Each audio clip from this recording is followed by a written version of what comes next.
The moment you trust yourself, stop doubting, start believing, and become unstoppable. Written and published by Rising Audiobook. Introduction. Have you ever noticed how quickly you can trust everyone else, but hesitate when it comes to trusting yourself? You ask for advice. You replay conversations. You imagine every possible mistake. You wonder what people will think. And sometimes, even when you know what you want, you still wait for someone else to tell you that your choice is right. That is the quiet prison of self-doubt. It doesn't always look like weakness. Sometimes it looks like overthinking. Sometimes it looks like perfectionism, people-pleasing, procrastination, or constantly searching for reassurance. And the most painful part is that you may never realize how many opportunities you have abandoned simply because you didn't believe you were ready, capable, or worthy. But what if your life could change at the moment you stopped questioning yourself? What if confidence wasn't something you had to find before taking action, but something you could build by choosing to trust yourself, one decision, one promise, and one courageous step at a time? This audiobook is about that transformation. You will discover where self-doubt comes from, how your past shaped your insecurities, how to hear your own voice again, and how to become someone you can truly count on. Because the goal isn't to become fearless. The goal is to become so deeply connected to yourself that fear no longer gets to decide where your life goes. And that journey begins with one powerful moment. The moment you trust yourself. Chapter 1. The voice that made you doubt yourself. Most people think self-doubt begins with a major failure, but often it begins much earlier and much more quietly. It begins with a small criticism you remember for years, a comparison you never forgot, a rejection that made you question your worth, or a moment when someone made you feel that you were not enough. Over time, these experiences can create a voice inside your mind, a voice that questions your choices, magnifies your mistakes, and warns you not to take risks.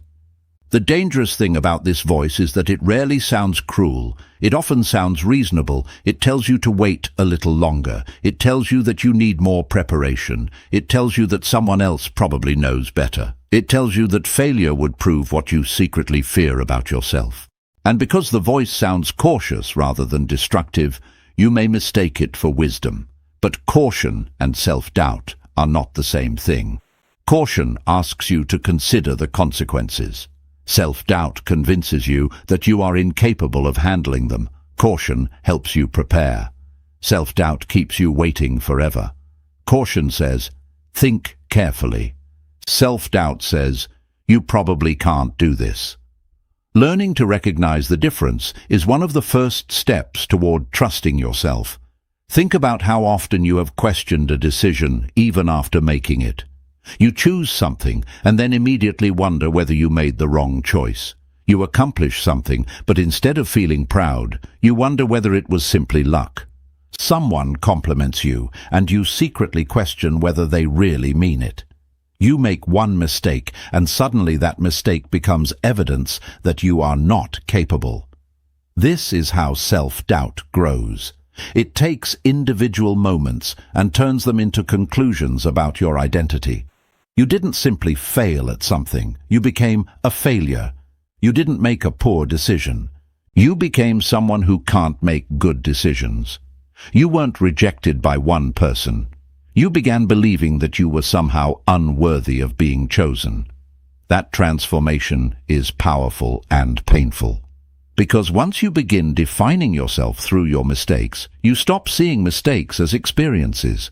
You start seeing them as predictions of your future. Perhaps you have heard a voice inside your head saying, "What if I embarrass myself?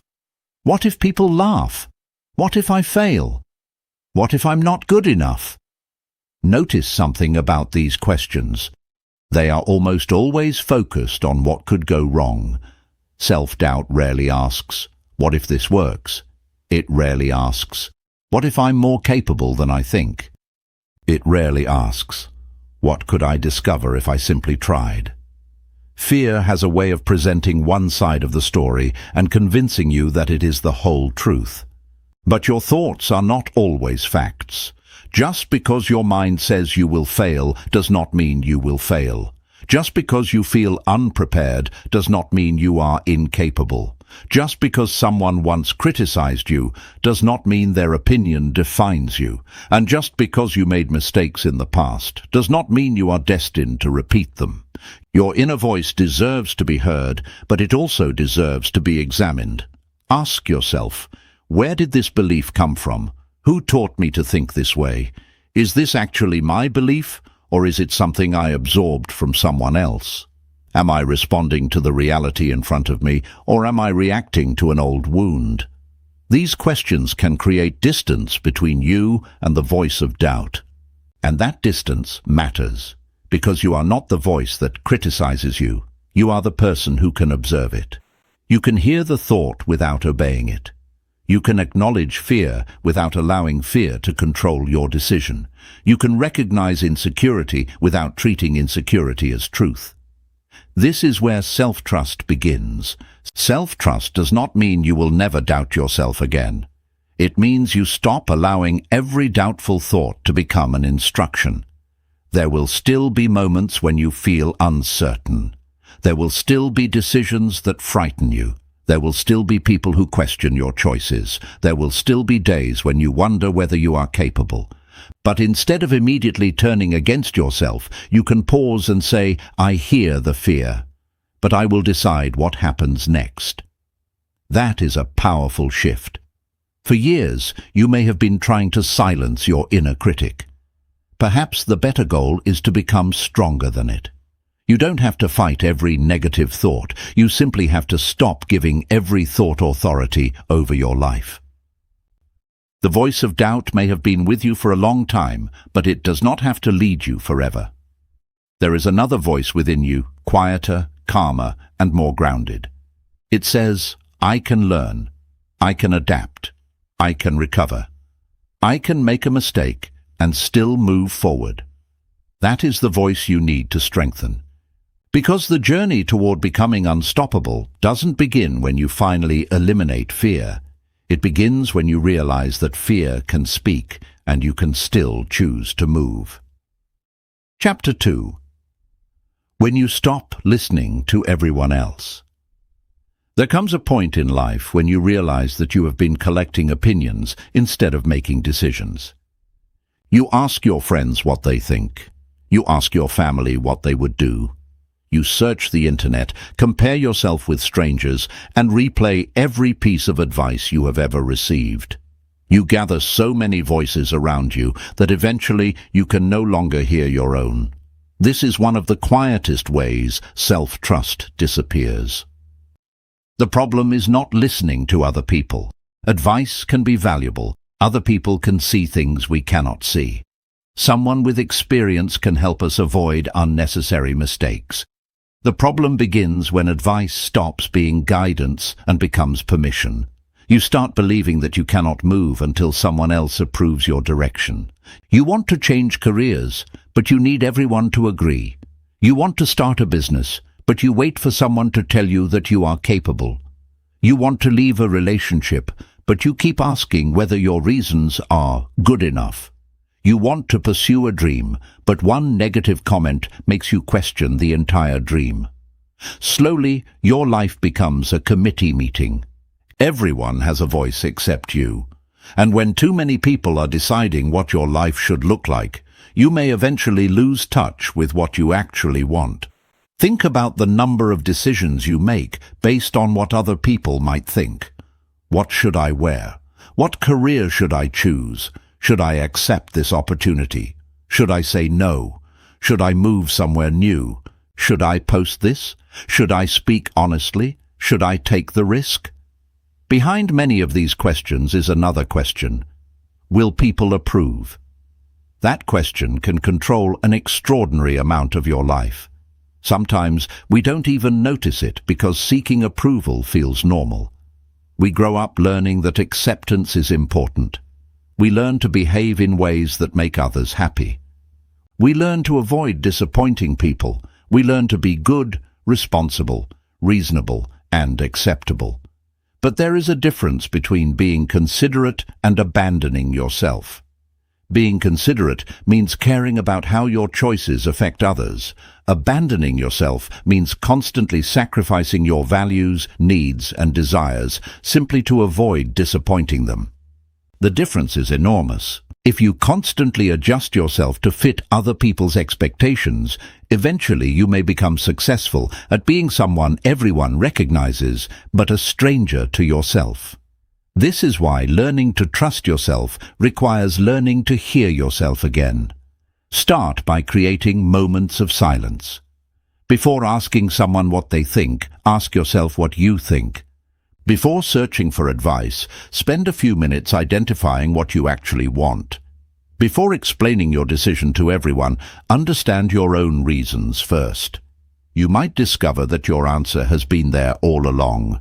Perhaps you already know that you don't want the job.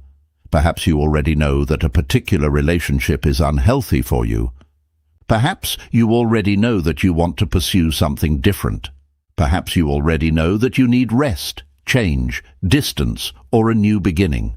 But knowing what you want can be uncomfortable when it conflicts with what others want for you. And that is where courage becomes necessary. Imagine someone who has spent years in a career chosen largely because it was considered stable. They have a respectable position, a predictable income, and the approval of their family. Yet every morning they feel disconnected from their work. They begin thinking about another path, but whenever they mention it, someone says, "Why would you leave a secure career?" So they hesitate. They ask another person, then another. One person tells them to stay, another tells them to take the risk, someone else says they are being ungrateful, another says they should follow their passion. Now they are even more confused. But perhaps the real issue is not that there are too many opinions. Perhaps the issue is that they have forgotten that the final decision belongs to them. You can listen to advice without surrendering your authority. That is one of the most important forms of emotional maturity. You can say, "I appreciate your perspective," without saying, "You get to decide for me." You can hear criticism without automatically accepting it. You can consider someone's concern without allowing their fear to become your future. And you can disagree with someone you love without believing that disagreement makes you a bad person. This is especially difficult when the people around you genuinely care about you. Sometimes their advice comes from love. But even loving people can give you advice based on their fears, experiences, limitations, and beliefs. Your parents may want security because security matters deeply to them. Your friends may encourage you to stay where you are because they are afraid of losing you. Someone who failed at something may discourage you from attempting it because they don't want you to experience the pain they experienced. Their intentions can be good, while their advice still may not be right for you. You have to learn the difference between someone else's truth and your truth. That does not mean becoming stubborn. It means becoming discerning. Ask yourself, does this advice align with my values? Does it fit my circumstances? Is this person qualified to guide me in this area? Are they speaking from wisdom or fear? And most importantly, after listening to everyone else, what do I believe? That final question is where self-trust begins to return. You don't need to prove that everyone else is wrong. You simply need to become willing to hear yourself. Because your life is not a group project. Other people can walk beside you. They can encourage you. They can warn you. They can challenge you. They can love you. But they cannot live your consequences. They will not wake up inside your mind every morning. They will not carry your regrets. They will not experience your fulfillment. They will not live the years that follow your decision. You will. So stop treating your own voice like the least important voice in the room. Listen carefully. Think deeply. Seek wise counsel when you need it. And then, when the noise becomes quiet, ask yourself one simple question. If I trusted myself, what would I choose? Your answer may not solve everything, but it may finally point you toward yourself. Chapter 3. The wounds behind your insecurity. Sometimes, the person who doubts themselves the most is not weak. They are simply carrying memories that taught them to be afraid of their own potential.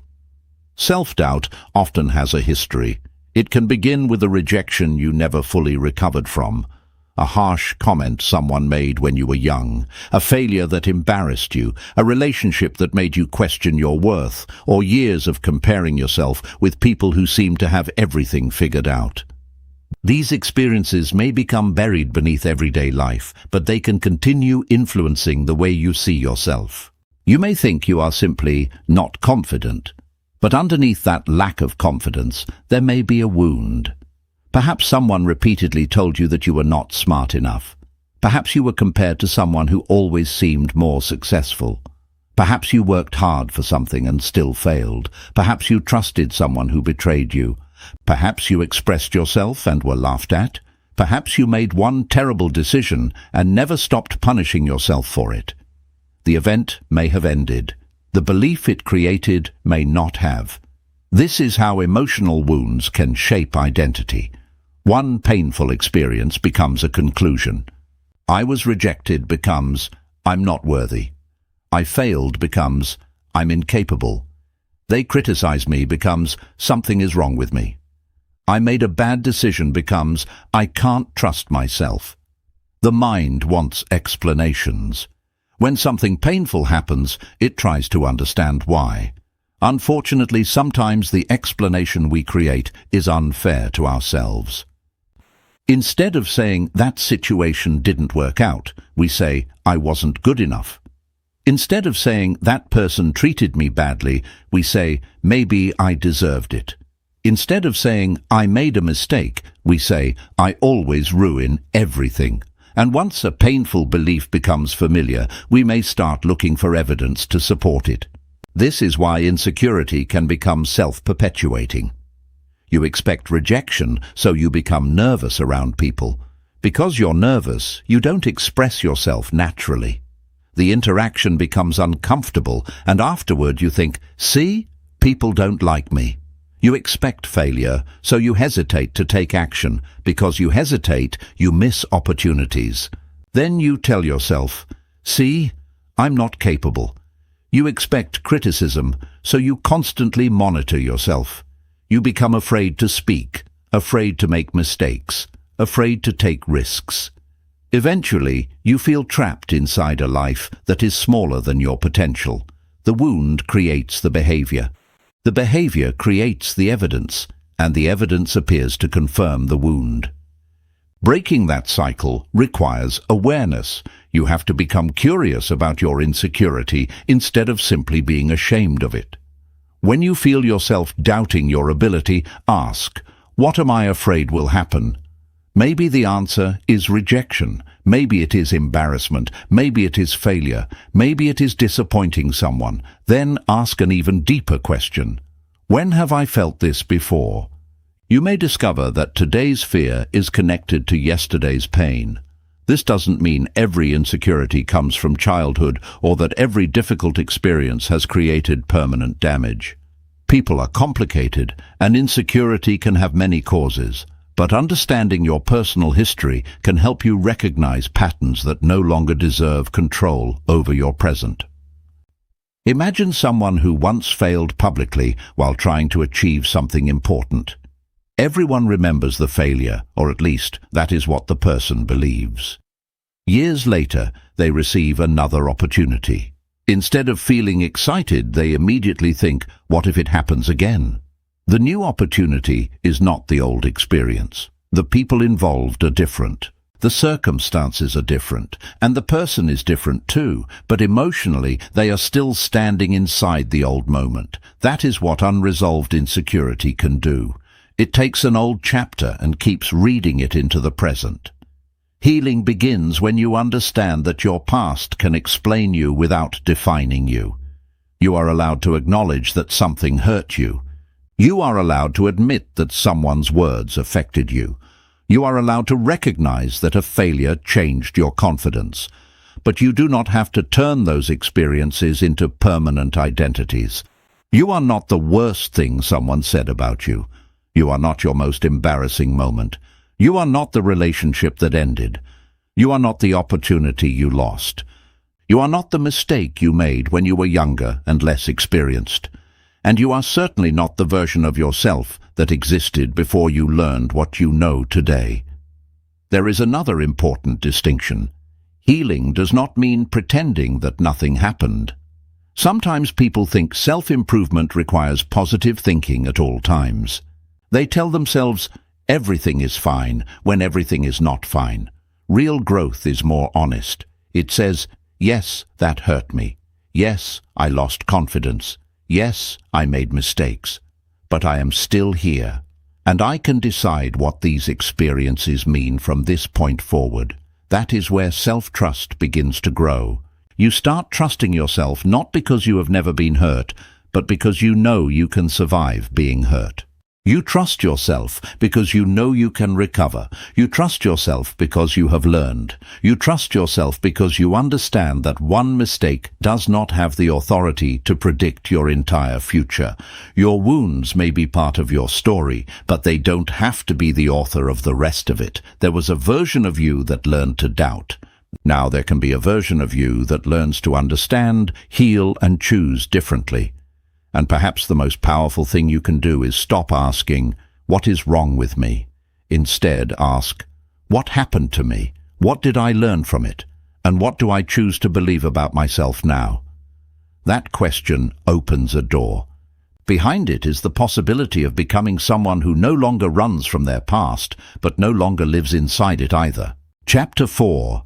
Making peace with the person you used to be. There is a version of you that you may still be fighting.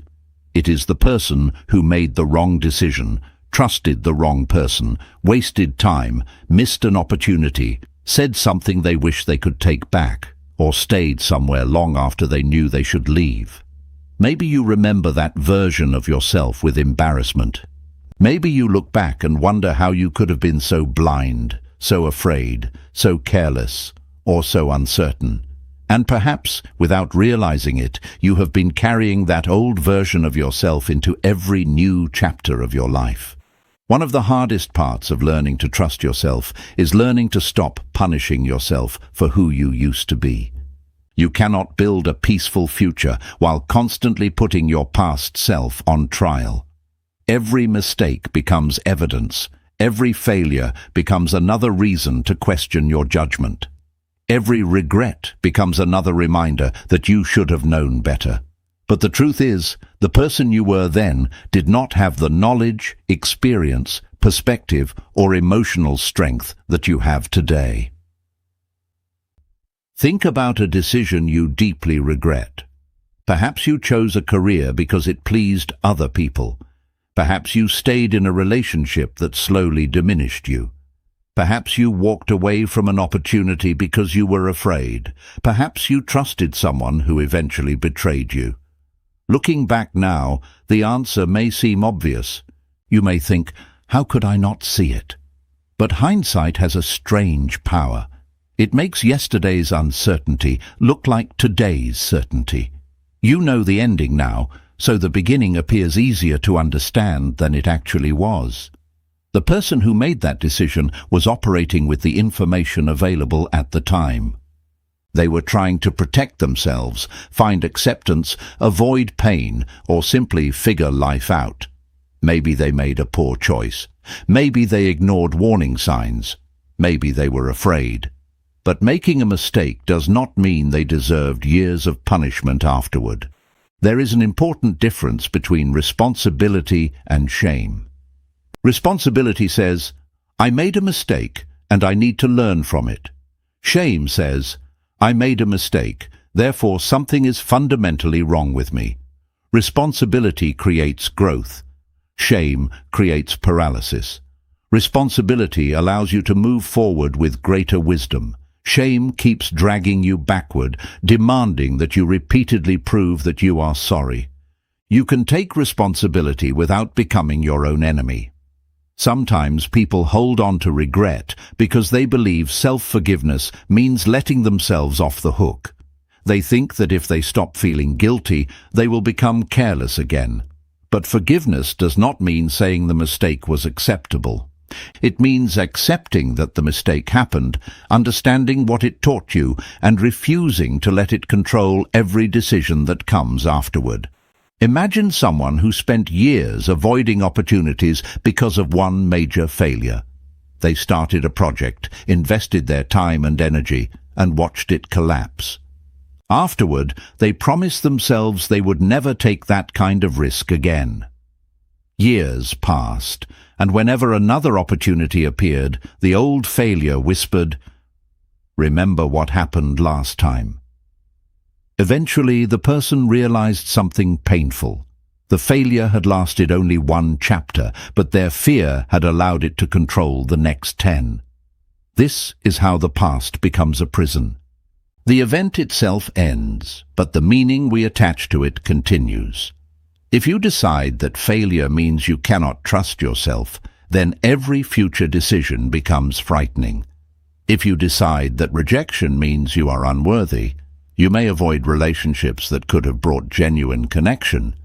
If you decide that one wrong decision proves you have poor judgment, you may keep asking everyone else to make decisions for you. Making peace with your past means changing that meaning. You can say, "I was wrong," without saying, "I am worthless." You can say, "I made a poor choice," without saying, "I can never make good choices." You can say, "I wasted time," without believing that the rest of your life has been wasted. Your past can contain lessons without becoming a sentence. There may also be people you need to forgive. Sometimes self-trust is damaged because someone else convinced you that your needs were unreasonable, your feelings were unimportant, or your instincts could not be trusted. You may have spent years trying to understand why you tolerated certain situations. Be careful not to turn that understanding into another weapon against yourself. You were doing the best you could with the awareness you had then.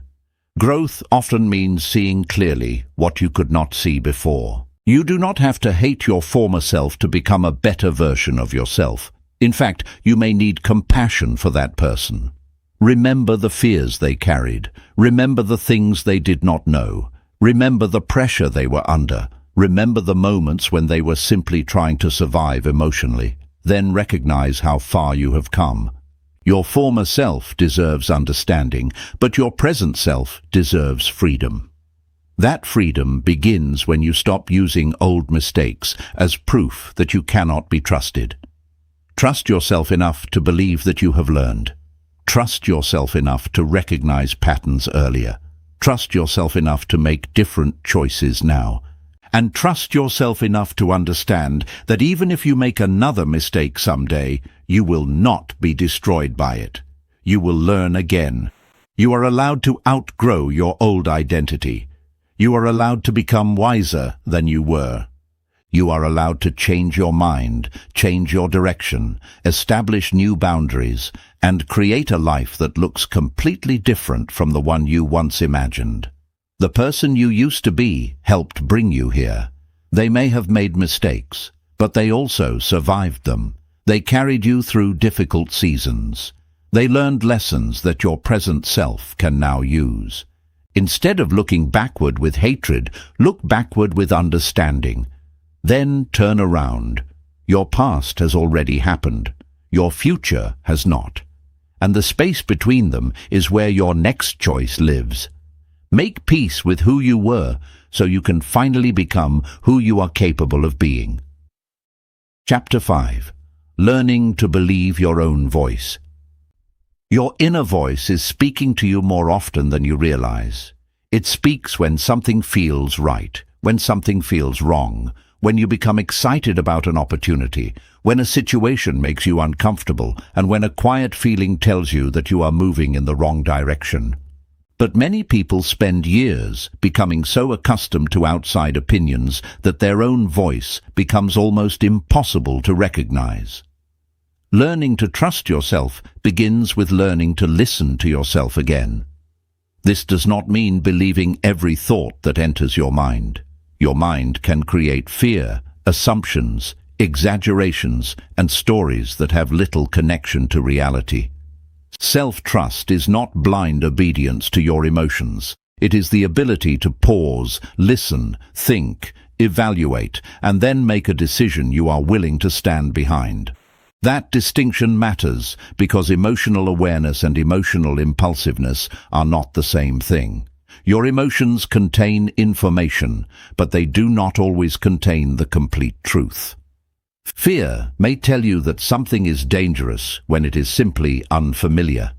Anger may tell you that a boundary has been crossed, but it may also distort how you respond. Excitement may inspire you, but it can sometimes cause you to overlook important details. Trusting yourself means becoming curious about what you feel rather than allowing every feeling to control you. For many people, this is difficult because they have spent years dismissing their own reactions. They were told they were too sensitive, too emotional, too ambitious, too quiet, too loud, too demanding, or too difficult. After hearing these messages repeatedly, they began questioning their own perceptions. Instead of asking, "What am I experiencing?" they started asking, "What am I supposed to be experiencing?" That shift can disconnect you from yourself. Imagine that you walk into a new environment and immediately feel uncomfortable. You cannot explain exactly why. Nothing obvious has happened, but something feels wrong. Instead of paying attention, you immediately tell yourself that you are overthinking. You look around and see everyone else appearing comfortable, so you assume the problem must be you. Later, you discover that your discomfort was pointing towards something important. This does not mean every instinct is always correct.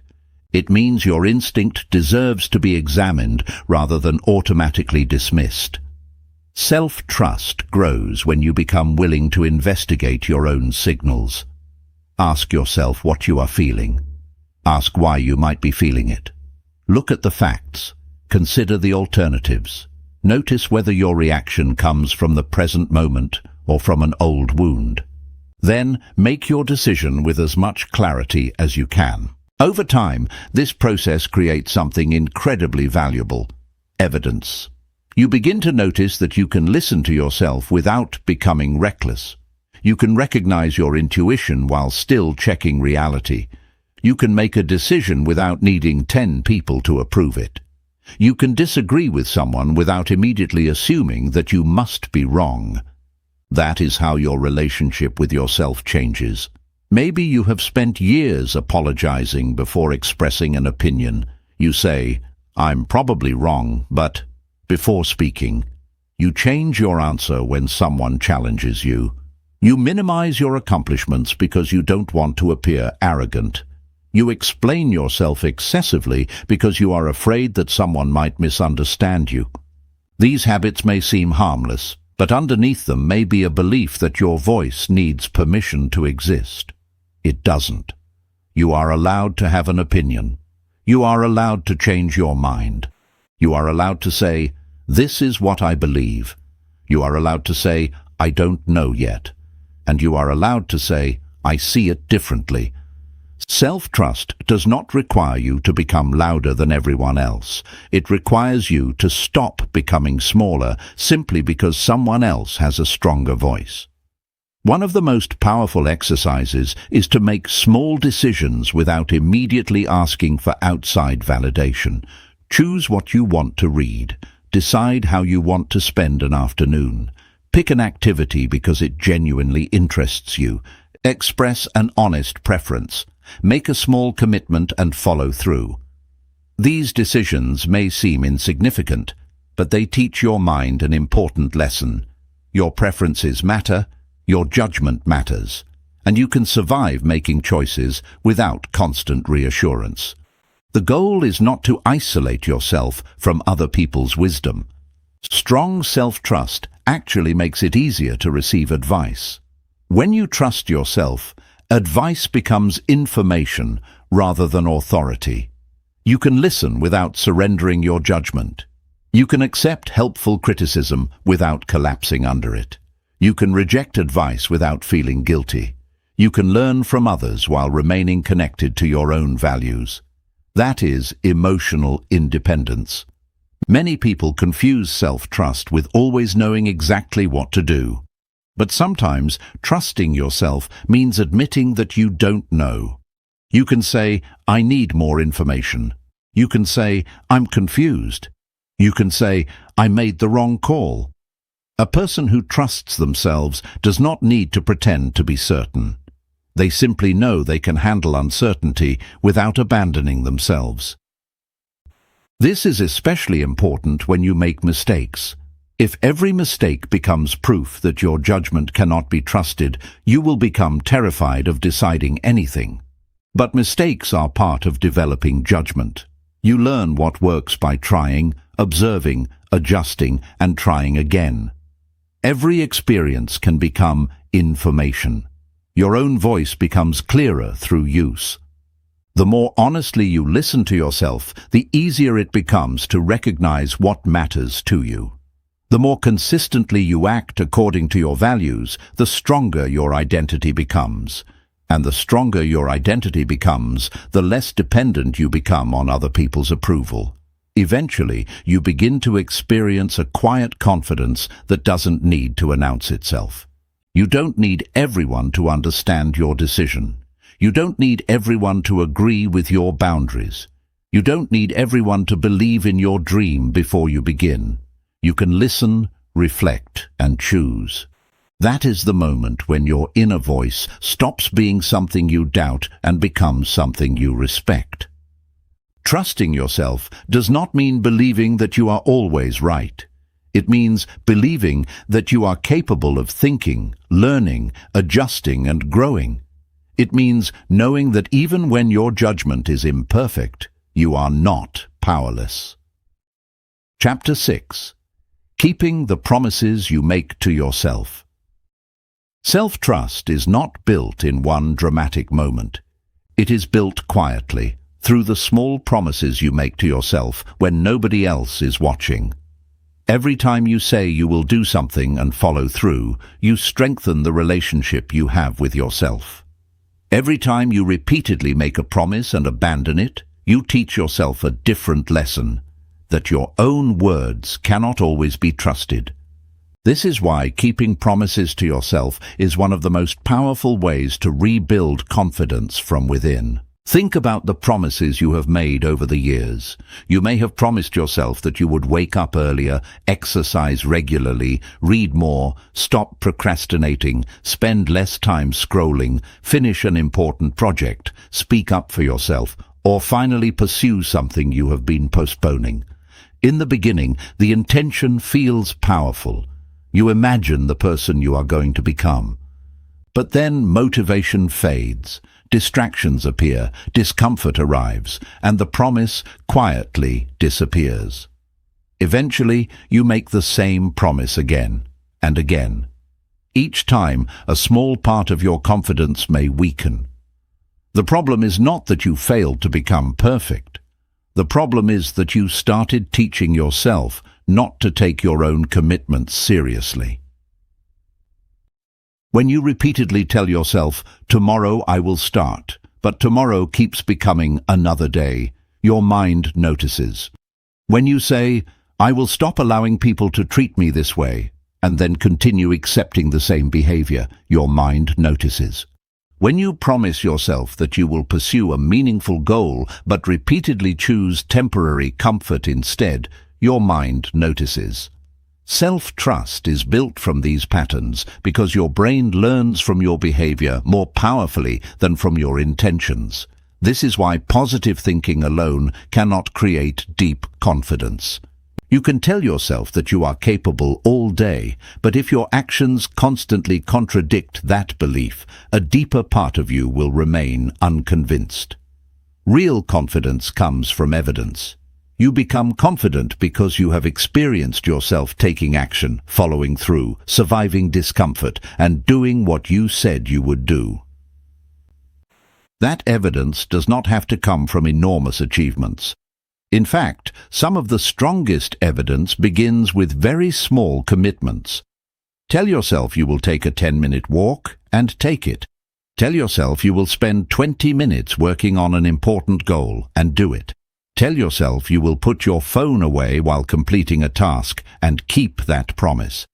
Tell yourself you will go to bed at a reasonable time and honor it. These actions may look insignificant to someone else, but they are significant to the relationship you have with yourself. Each completed promise sends a quiet message: I can count on me. That message becomes more powerful with repetition. Many people make the mistake of creating promises that are too large. They decide that starting tomorrow, they will completely transform their lives. They will exercise every day, wake up at 5, read 50 pages, work for 10 focused hours, eat perfectly, eliminate every distraction, and become completely disciplined overnight. The first few days may feel exciting. Then reality arrives. Energy drops. Life becomes complicated. One missed day becomes several, and the person concludes that they lack discipline. But often the problem was not their character. The problem was the size of the promise. Self-trust grows through realistic commitments. It is better to promise yourself 20 minutes and consistently deliver than to promise yourself 5 hours and repeatedly fail. The goal is not to impress yourself with an ambitious plan. The goal is to prove that your word has meaning. This requires honesty. Before making a promise, ask yourself whether you genuinely intend to keep it. Do not make commitments simply because they sound inspiring in the moment. If you know you cannot realistically exercise for an hour every day, don't promise an hour. Start with 15 minutes. If you know you cannot write an entire book this weekend, commit to writing a few pages.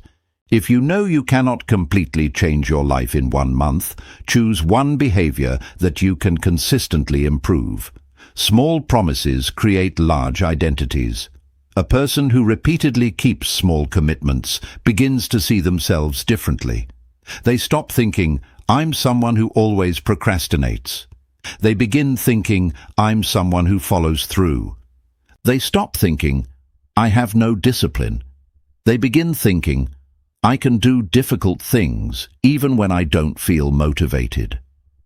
Identity begins to change because behavior is providing new evidence. This is also why consistency matters more than intensity. Anyone can be disciplined for one extraordinary day. The deeper transformation happens when you continue after the excitement disappears. Motivation is emotional. Commitment is behavioral. You will not always feel inspired to keep your promises, and that is exactly when keeping them becomes meaningful. Imagine deciding to work on an important personal goal for 30 minutes every morning. The first few mornings are easy because you feel excited. A week later, you wake up tired. Your mind tells you to skip it just once. You have a long day ahead. Nobody would know if you stopped. In that moment, the choice becomes bigger than the 30 minutes themselves. You are deciding whether your future priorities deserve more respect than your temporary discomfort. You do not have to force yourself through everything. Rest is sometimes necessary. Circumstances change. Plans sometimes need to be adjusted. Self-trust does not mean becoming rigid or punishing yourself whenever life interferes. It means being honest with yourself. If you cannot keep a commitment, acknowledge it and consciously renegotiate it instead of silently abandoning it. Change the promise if necessary, but don't disappear from the relationship with yourself. This distinction is important because self-discipline without self-compassion can become another form of self-doubt. You do not need to insult yourself into becoming consistent. You do not need to call yourself lazy, weak, or hopeless when you fall short. You need to understand what happened, adjust the system, and begin again. Every time you return after falling off track, you strengthen resilience. Perhaps you promised yourself that you would stop checking your phone during the first hour of the morning, but after several successful days, you broke the rule. The old pattern returns. Instead of saying, I always fail, you can say, I slipped. What caused it? What can I change tomorrow? That response protects self-trust, because you are not using one imperfect moment as evidence that you are incapable of change. The same principle applies to bigger promises. Maybe you promised yourself that you would finally set a boundary with someone. When the moment comes, fear takes over and you remain silent. You might feel disappointed, but instead of deciding that you are weak, you can learn from the experience. Perhaps you need to prepare what you want to say. Perhaps you need to practice. Perhaps you need to start with a smaller boundary. The promise is not destroyed simply because the first attempt was imperfect. Trust is repaired through return. There will be days when you fail. There will be mornings when you choose comfort. There will be moments when fear wins. There will be commitments you change and goals you abandon because they no longer matter. The goal is not to become a person who never changes plans. The goal is to become a person who is honest about why they change them. When you become someone who listens to yourself, makes realistic commitments, follows through, and returns after setbacks, something remarkable begins to happen. You no longer need constant external motivation. You begin carrying your own evidence of capability. You remember the mornings when you kept going. You remember the difficult conversation you finally had. You remember the project you finished even when you wanted to quit. You remember the boundary you established. You remember the times you chose your long-term growth over temporary comfort. Those memories become the foundation of confidence. Eventually, self-trust stops feeling like something you are desperately trying to find. It becomes something you experience through your behavior every day. You don't have to convince yourself that you are reliable. Your actions have already shown you. So make fewer promises, but make them meaningful. Start small enough that you can keep them. Be patient enough to repeat them. Be honest enough to adjust them when necessary. And when you fail, return without turning against yourself. Because every promise you keep is more than another completed task. It is a conversation with your future self. You are saying, I see the person I want to become, and I am willing to show up for that person today.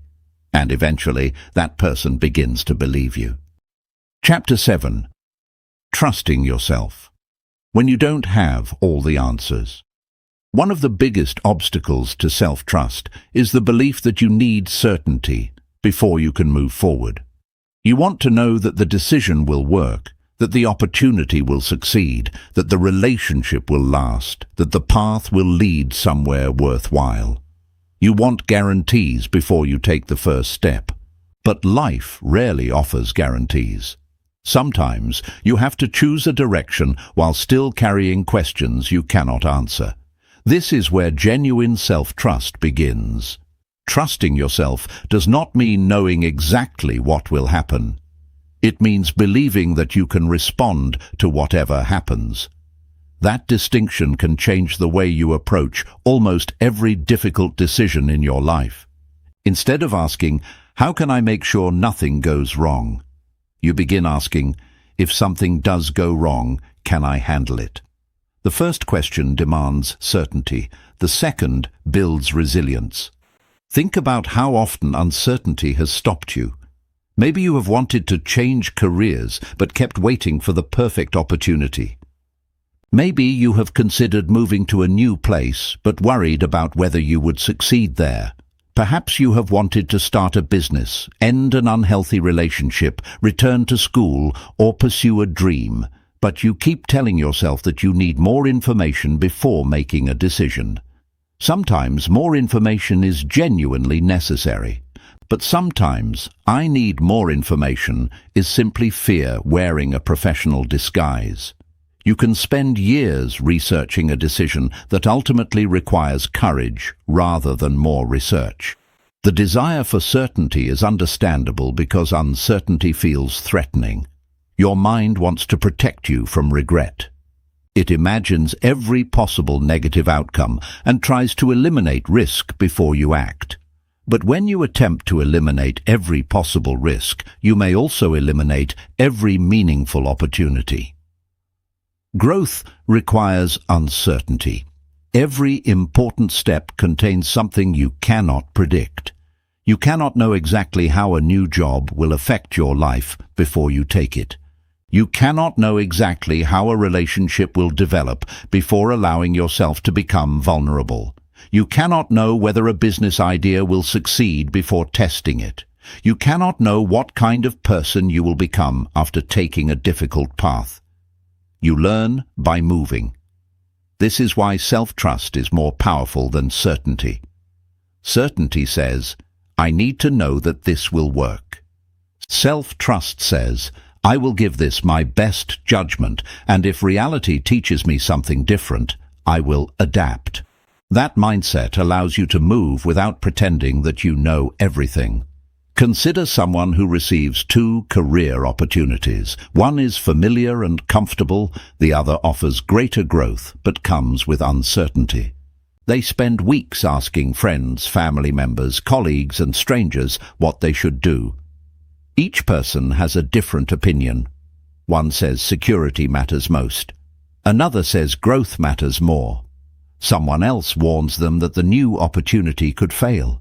Eventually, the person realizes that nobody can provide the answer they are looking for because nobody can see the future. The decision is theirs. They can evaluate the salary, responsibilities, risks, opportunities, and long-term possibilities. They can gather information. They can think carefully. But at some point, analysis has to end and choice has to begin. This is where many people struggle. They think confidence means feeling completely certain about their decision. But confidence can simply mean being willing to make the best decision you can with the information available. You will sometimes choose incorrectly. That does not mean you cannot trust yourself. A trustworthy person is not someone who makes perfect decisions. A trustworthy person is someone who takes responsibility for decisions, learns from consequences, and adjusts when necessary. Think about how children learn to walk. They don't calculate every possible way they could fall before taking a step. They attempt, lose balance, adjust, and try again. Each attempt gives them information. Eventually, movement becomes natural because experience has replaced uncertainty. Adults often forget this principle.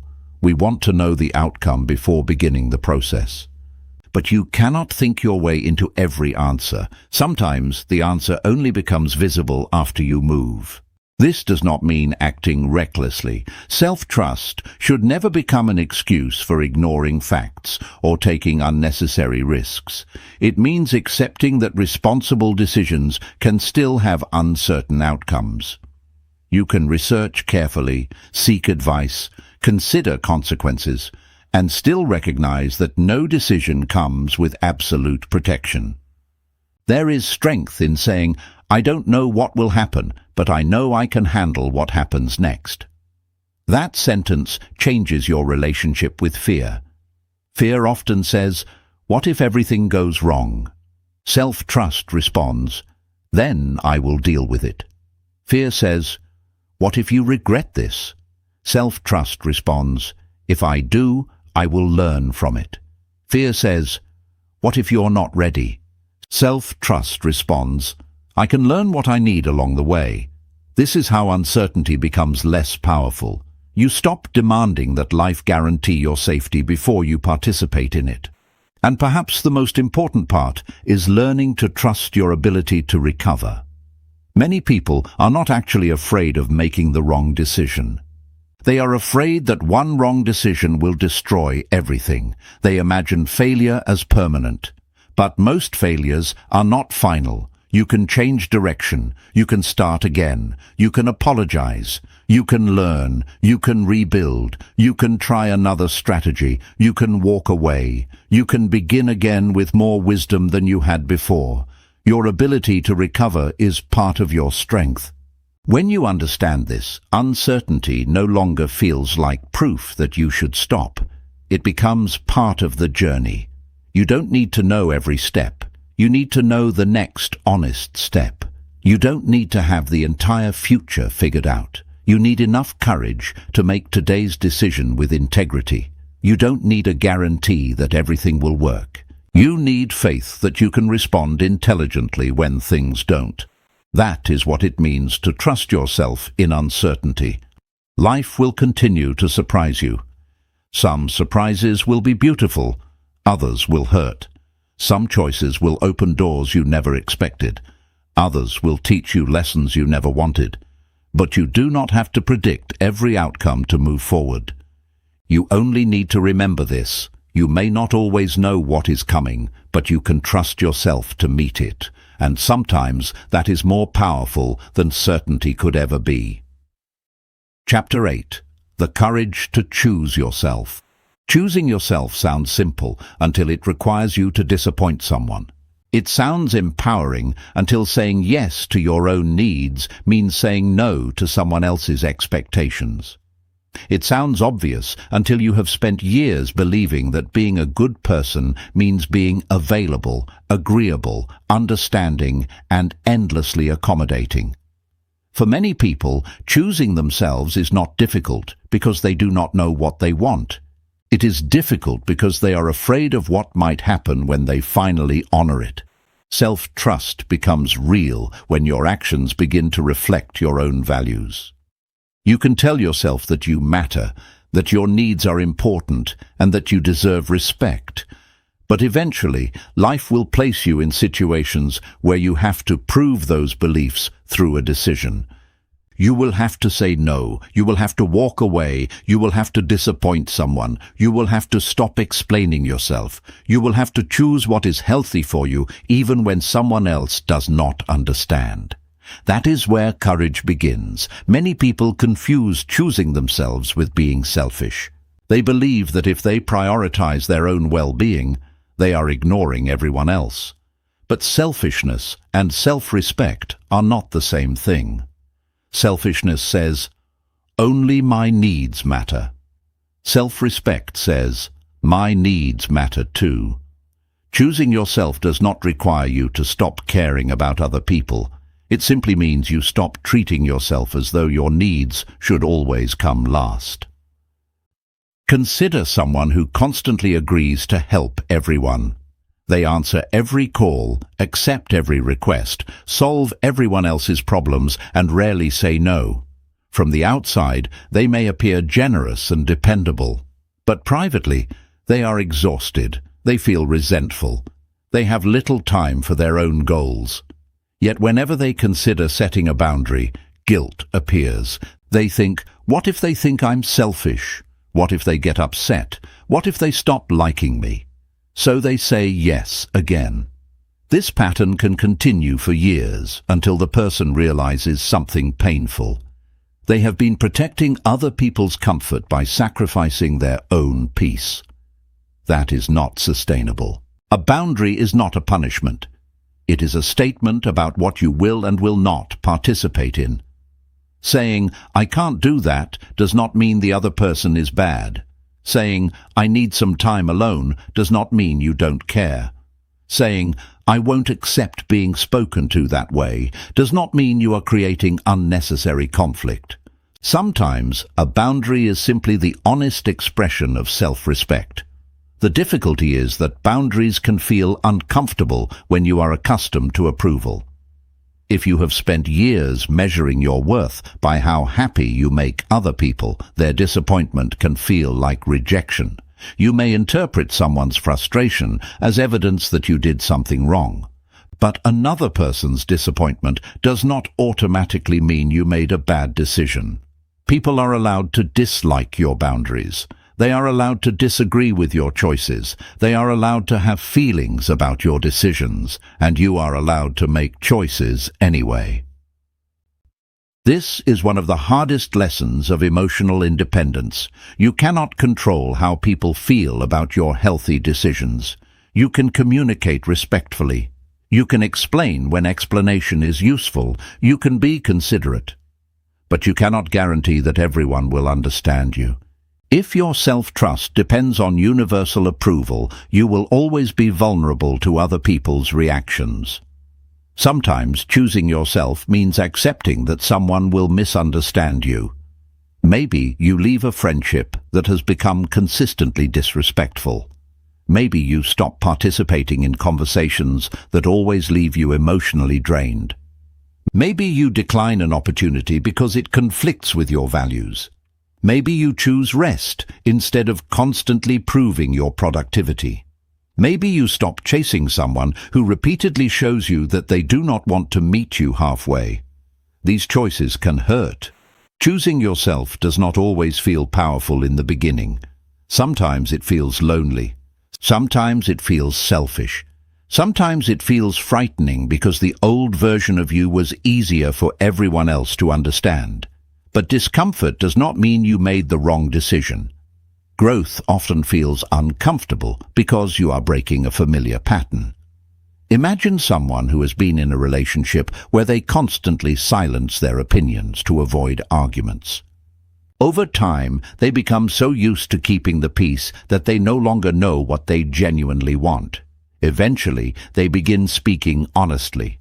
Their partner becomes uncomfortable because the old dynamic is changing. The person feels guilty and wonders whether they are creating problems. But perhaps they are not creating problems. Perhaps they are finally revealing problems that already existed. Choosing yourself can expose relationships that depended on your silence. It can reveal friendships that depended on your constant availability. It can challenge environments where your boundaries were never respected. And although that realization can be painful, it can also be liberating. You cannot build self-trust while constantly betraying your own values to keep other people comfortable. Every time you say yes when you desperately mean no, you send yourself a message. Every time you ignore your exhaustion because you are afraid of disappointing someone, you send yourself a message. Every time you remain somewhere that repeatedly diminishes you because leaving would make someone unhappy, you send yourself a message. Eventually, your mind begins to believe that other people's comfort matters more than your own well-being. Choosing yourself changes that message. It says, "I matter too." That does not mean you should make every decision based purely on immediate feelings. Sometimes responsibility requires sacrifice. Sometimes relationships require compromise. Sometimes you have to do difficult things you don't want to do. Choosing yourself is not about choosing comfort every time. It is about choosing what aligns with your deeper values, long-term well-being, dignity, and purpose. Sometimes choosing yourself means doing the harder thing. It might mean having an uncomfortable conversation instead of avoiding it. It might mean leaving a familiar job to pursue something more meaningful. It might mean admitting that you were wrong. It might mean asking for help instead of pretending to be strong. It might mean taking care of your health, protecting your time, or finally giving yourself permission to rest. Self-trust grows when your actions demonstrate that you will not abandon yourself when things become difficult. You don't have to become cold to become strong. You don't have to stop loving people to love yourself. You don't have to become independent from everyone to become emotionally independent. You simply need to stop making yourself disappear inside other people's expectations. Your life belongs to you. Other people may have opinions about how you should live it. They may have expectations. They may have plans for you. They may even sincerely believe they know what is best. Listen when listening is wise, but remember that their expectations are not your identity. Your values are yours. Your boundaries are yours. Your dreams are yours. Your choices are yours. And eventually, you have to be able to look at your own life and recognize the person living it. Choosing yourself is not about saying, "I don't need anyone." It is about saying, "I will not abandon myself just because I need someone." That is a profound difference. When you begin choosing yourself, something inside you becomes quieter. You no longer need to constantly prove that you are good enough. You stop explaining every decision. You stop chasing approval from people who cannot give you the validation you need. You begin to understand that peace is sometimes more valuable than being understood. And the more often you choose yourself with honesty and courage, the more you trust yourself. Because every boundary kept, every honest decision made, every unnecessary yes replaced with a respectful no, and every step taken toward your values becomes evidence. Evidence that you can stand beside yourself. Evidence that you can protect your peace. Evidence that you can survive disappointment. Evidence that you can choose your own path. And eventually you realize that choosing yourself was never about becoming less caring. It was about finally including yourself among the people you care about. Chapter 9. Stop waiting to feel ready. You can spend years preparing for a life you never actually begin. You can read another book, take another course, make another plan, wait for more confidence, save a little more money, gather more information, and tell yourself that you will start when the timing feels right.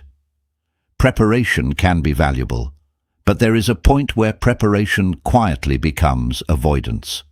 You are no longer preparing to act. You are using preparation as a reason not to act. The truth is that most meaningful things in life begin before you feel completely ready. People often imagine confidence as the starting point. They believe successful people took action because they were already confident, already certain, and already fearless. But what we rarely see are the uncertain beginnings. We don't see the person who pressed publish while wondering whether anyone would care. We don't see the entrepreneur making the first uncomfortable sales call. We don't see the student entering a new field while feeling completely inexperienced. We see the finished result and assume confidence came first. Often it didn't. Action came first. Confidence followed. This matters because waiting to feel ready can become one of the most convincing forms of procrastination. It sounds intelligent. It sounds responsible. You tell yourself that you simply need more preparation. But sometimes the real sentence underneath that excuse is, I am afraid to find out whether I can do this. Fear makes uncertainty feel like a warning sign. It tells you that discomfort means stop. But discomfort often means that you are entering unfamiliar territory. You are doing something you have never done before, so naturally you do not feel completely comfortable. You cannot become experienced without first being inexperienced. You cannot become confident at something without first being a beginner. You cannot know whether you are capable of something until you give yourself an opportunity to discover it. Imagine someone who has always dreamed of starting a business. They spend months researching industries, watching videos, studying competitors, creating plans, and imagining different possibilities. They tell themselves they are getting closer. But every time they reach the point where action is required, they find another reason to wait. They need more knowledge. They need a better website.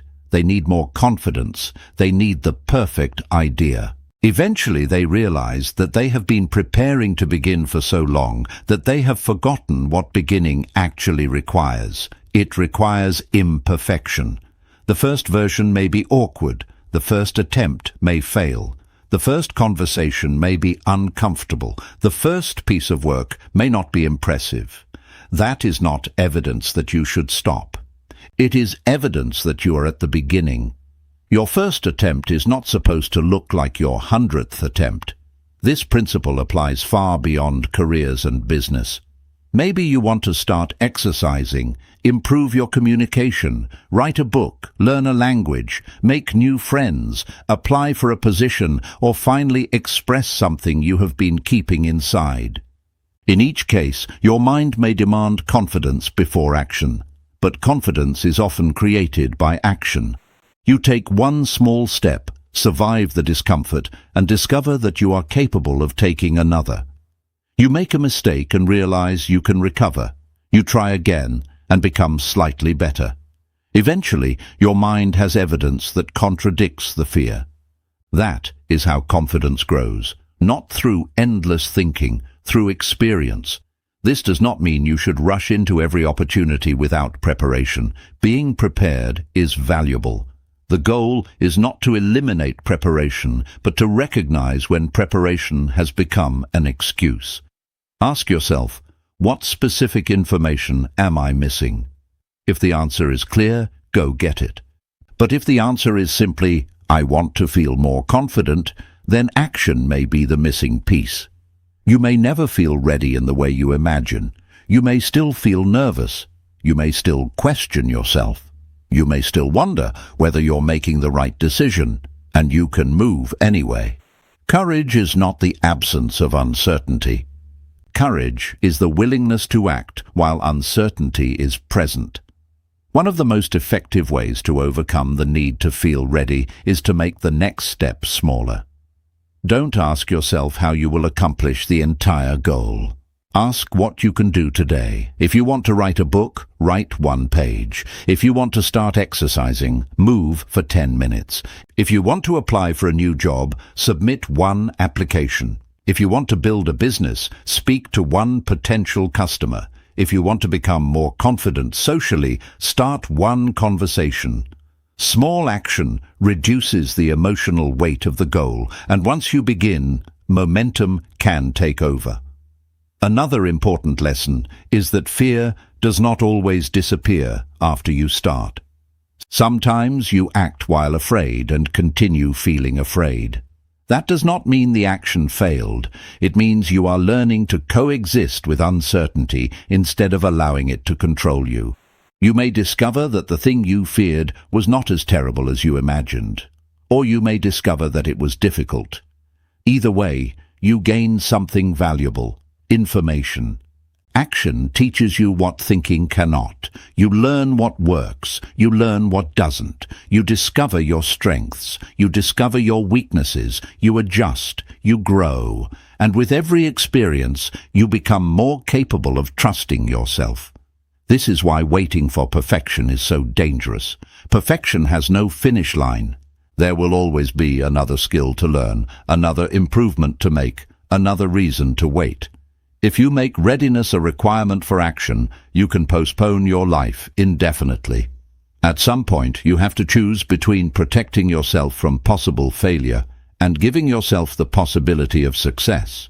You don't need to know exactly where the road leads. You need enough courage to take the next step. Maybe you have been waiting for a sign. Maybe you have been waiting for permission. Maybe you have been waiting for someone to tell you that you are ready. Consider this your reminder. You do not need to feel ready to begin. You need to begin so you can become ready.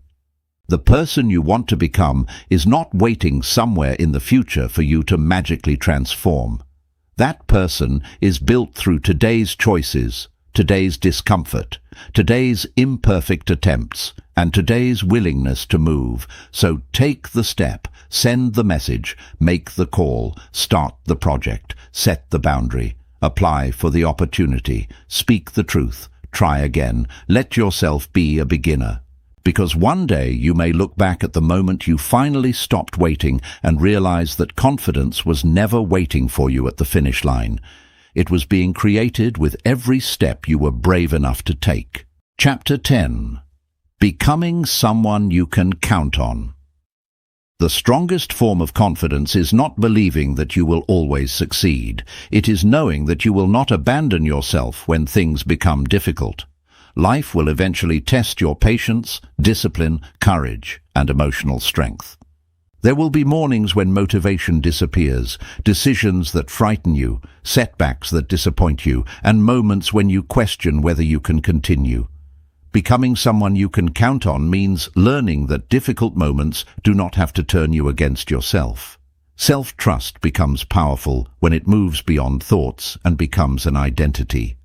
You stop asking, "Do I feel confident today?" and start asking, "What would someone who trusts themselves do next?" That question shifts your attention away from temporary emotions and toward the kind of person you are becoming. You may not always feel motivated, but you can still take responsibility. You may feel afraid, but you can still have the conversation. You may feel discouraged, but you can still complete the next small task. You may fail, but you can still return. This is where real strength is developed, not when everything is going well, but when you decide that difficulty will not determine how you treat yourself. Discipline plays an important role in this process. Discipline is often described as forcing yourself to do things you dislike, but a deeper form of discipline is keeping faith with your future self. When you exercise instead of constantly choosing comfort, when you work on an important goal instead of endlessly postponing it, or when you protect your time from unnecessary distractions, you are communicating something important. My future matters enough for me to act today. But discipline does not mean punishing yourself. You will have tired days. You will need rest. Your circumstances will sometimes change. Becoming dependable does not mean demanding perfection from yourself. It means being honest about what you can do and then doing your best to follow through. Emotional strength matters just as much. A person who can count on themselves does not need to feel calm all the time. They simply learn how to remain present when emotions become intense. Instead of making an important decision in the middle of anger, they pause.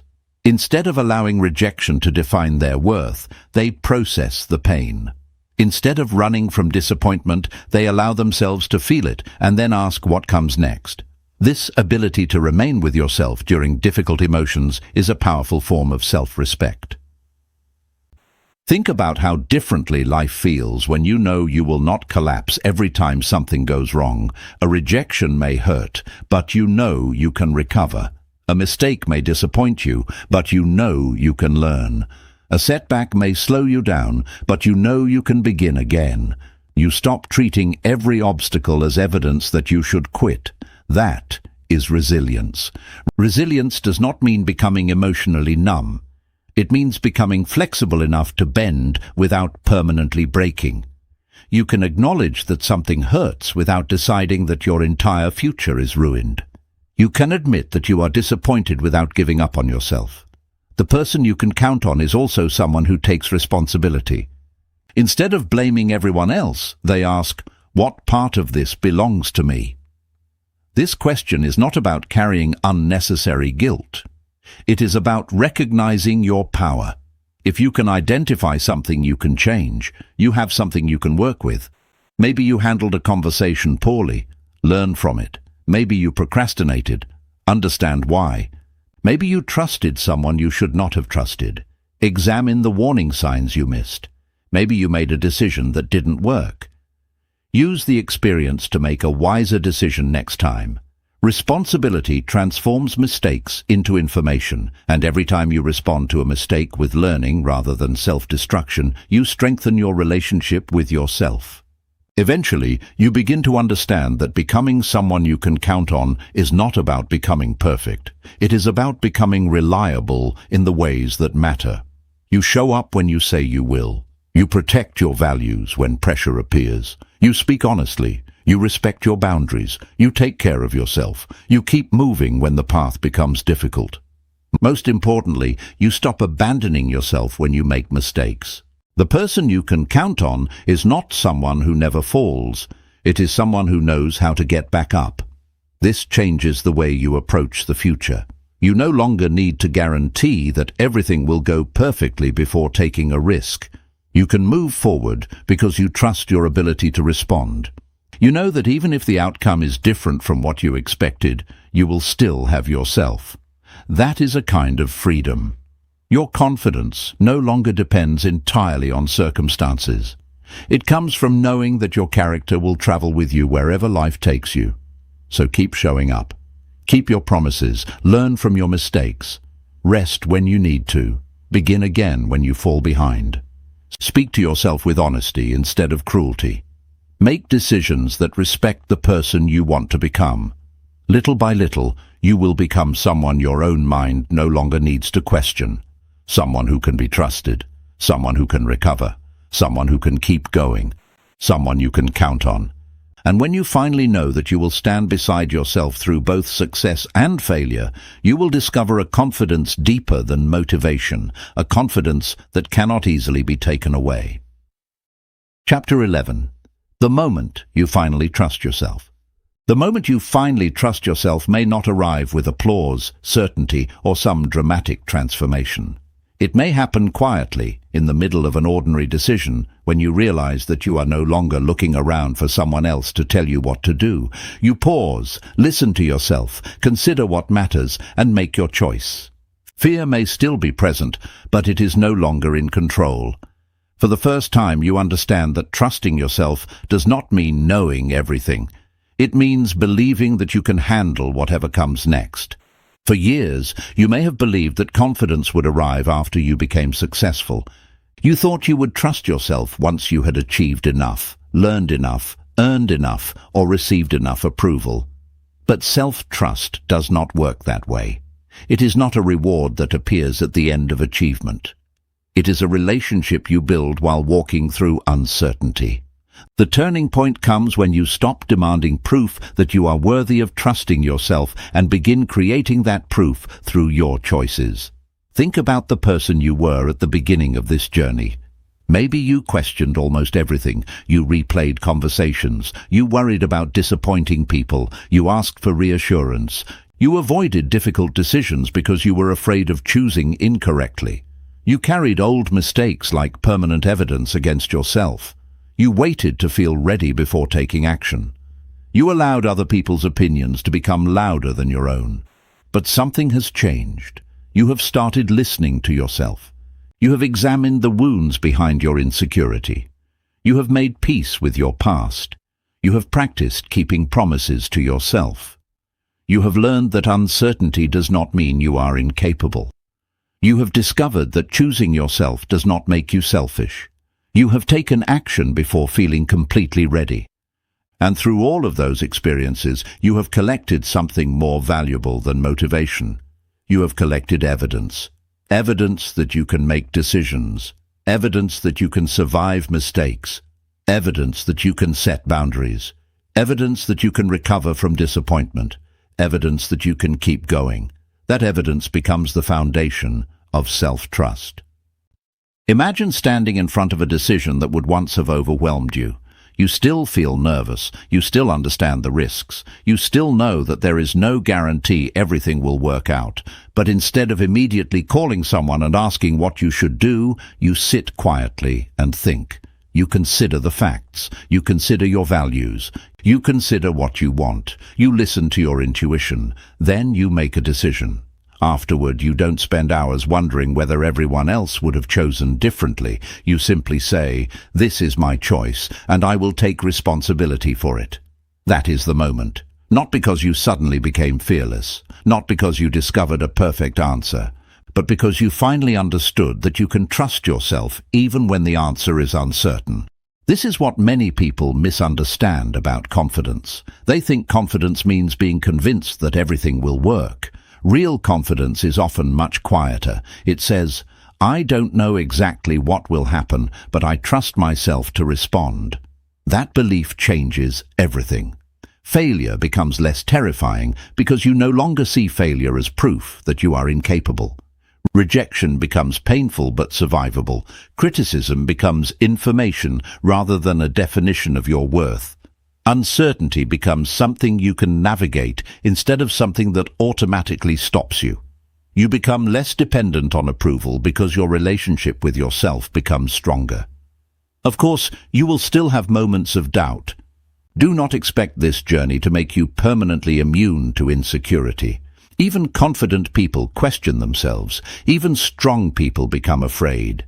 Even experienced people make mistakes. The difference is what happens next. Before, doubt may have stopped you. Now, doubt can simply become a signal to pause and think. Before, fear may have dictated your choices. Now, fear can sit beside you while you choose anyway. Before, criticism may have destroyed your confidence. Now you can ask whether the criticism contains something useful without allowing it to define you. Before, one mistake may have convinced you that you could not trust yourself. Now you can say, "I made a mistake, I will learn from it." That is growth. Self-trust is not the belief that you will never make the wrong choice. It is the belief that you can survive a wrong choice without losing yourself. This realization creates a different kind of freedom. You no longer need to control every outcome. You no longer need everyone to understand your decisions. You no longer need to wait until fear disappears. You can live, you can choose, you can experiment, you can change your mind, you can begin again. And perhaps the most beautiful part is that trusting yourself allows you to become more authentic. You stop performing the version of yourself that you think other people will approve of. You become more honest about what you want, what you value, what you will accept, and what you will no longer tolerate. Your life begins to feel like your own. That does not mean every decision will be easy. It means the decisions become more aligned with who you are. One day, you may look back and realize that you spent years searching for confidence in places where it could never be found. You searched in achievement, praise, relationships, money, status, and approval. But the confidence you needed was being built through something much simpler, learning to stand beside yourself. You don't need to become someone who never doubts. You need to become someone who doesn't abandon themselves when doubt appears. You don't need to become someone who never feels afraid. You need to become someone who refuses to let fear make every decision. You don't need to become perfect. You need to become trustworthy to yourself. And perhaps that is the true meaning of the title of this journey. The moment you trust yourself is the moment you stop waiting for permission to become who you are capable of becoming.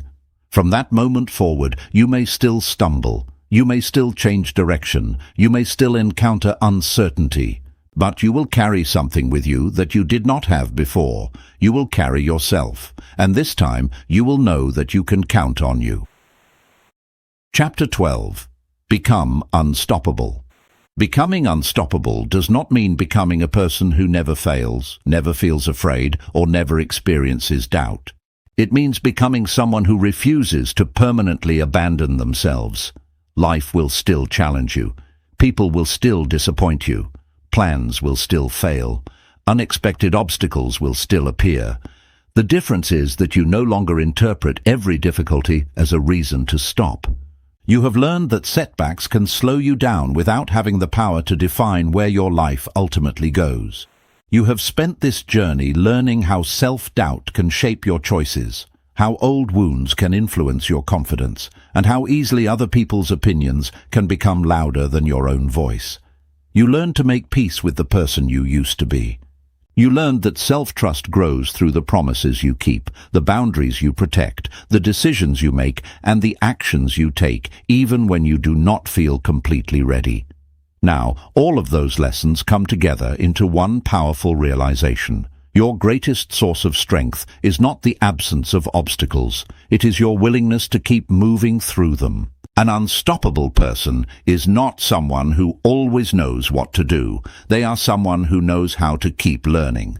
When they encounter something unfamiliar, they do not immediately conclude that they are incapable. They ask questions. They seek knowledge. They make mistakes. They adjust. They try again. Their identity is not built around being perfect. It is built around being adaptable. This is important because life will constantly change. The plan you create today may not work tomorrow. The career you once wanted may stop fulfilling you. A relationship may end. A business idea may fail. An opportunity may disappear. Your priorities may evolve. If your confidence depends on everything going according to plan, your confidence will always be fragile. But when your confidence comes from trusting your ability to adapt, you become much harder to break. You can lose an opportunity and still create another one. You can experience rejection and still continue pursuing what matters. You can make a mistake and still become wiser. You can start over without considering the restart a defeat. That is what makes you unstoppable. One of the biggest shifts is learning to stop measuring your life only by visible results. Sometimes growth is happening before the results become obvious. You may be developing discipline before anyone notices. You may be becoming more confident before your circumstances change. You may be learning to set boundaries before your relationships improve. You may be building courage while still feeling afraid. Do not underestimate these invisible victories. Every time you choose a healthier response instead of an old pattern, you are changing. Every time you keep a promise to yourself, you are changing. Every time you say no to something that violates your values, you are changing. Every time you take action despite uncertainty, you are changing. These choices may not produce immediate applause, but they are building the person who will eventually create different results. Becoming unstoppable also requires accepting that not everyone will understand your transformation. Some people may prefer the old version of you because that version was easier for them to predict. When you begin setting boundaries, becoming more confident, speaking honestly, or pursuing new goals, some people may question you. They may tell you that you have changed, and perhaps you have. Change is not always something you need to apologize for. You are allowed to outgrow old habits. You are allowed to change your priorities.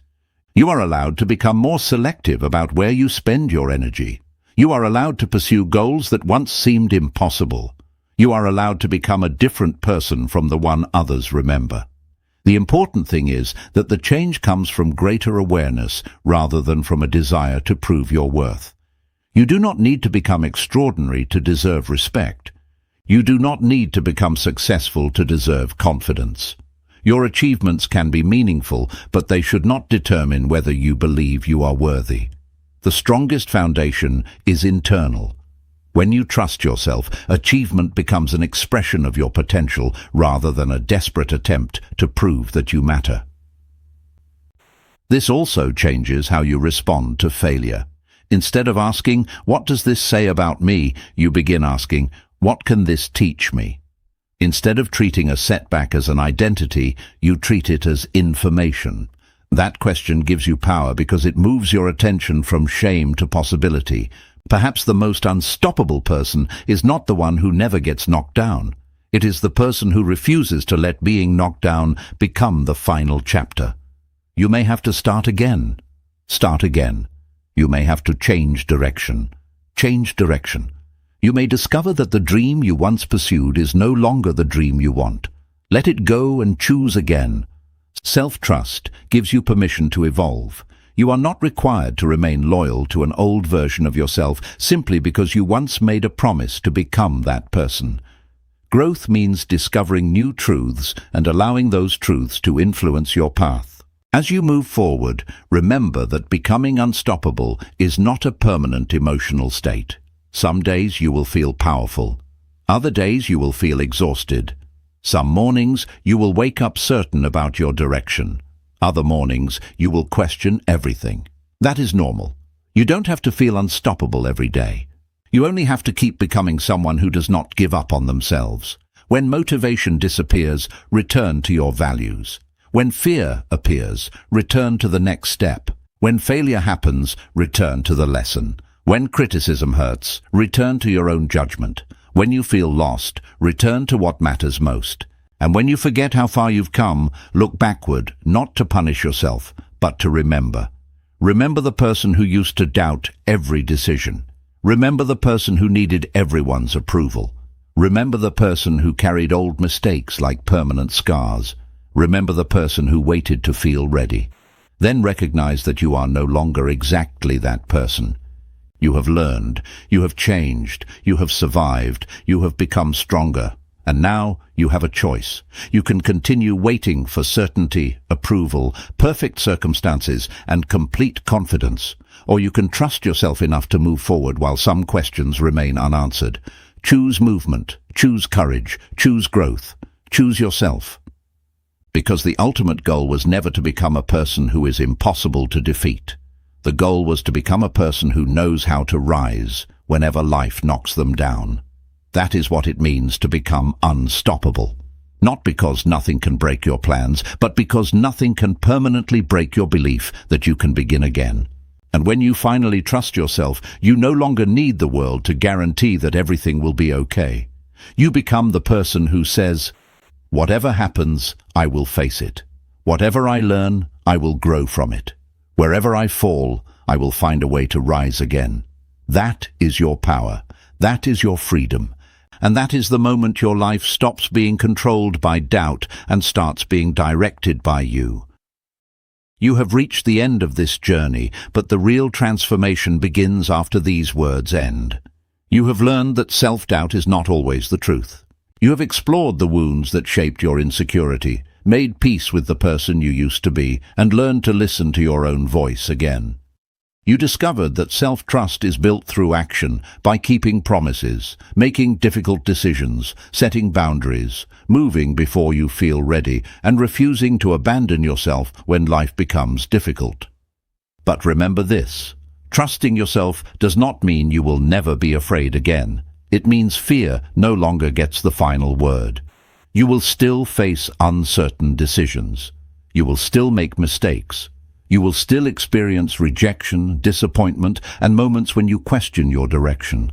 When those moments come, don't immediately turn against yourself. Pause, breathe, listen. Ask what the experience is trying to teach you, and then take the next honest step. You don't need everyone to believe in you before you believe in yourself. You don't need perfect certainty before you begin.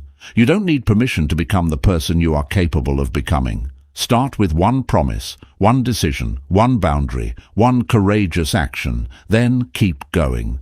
Because every time you choose yourself, you strengthen yourself. Every time you keep your word, you rebuild trust. Every time you rise after falling, you become more resilient. And one day, you will look back and realize that the greatest change was not becoming someone completely different. It was finally becoming someone you could trust. So walk forward. Trust your voice. Trust your growth. Trust your ability to learn, adapt, recover, and begin again. The moment you trust yourself is the moment your life begins to belong to you.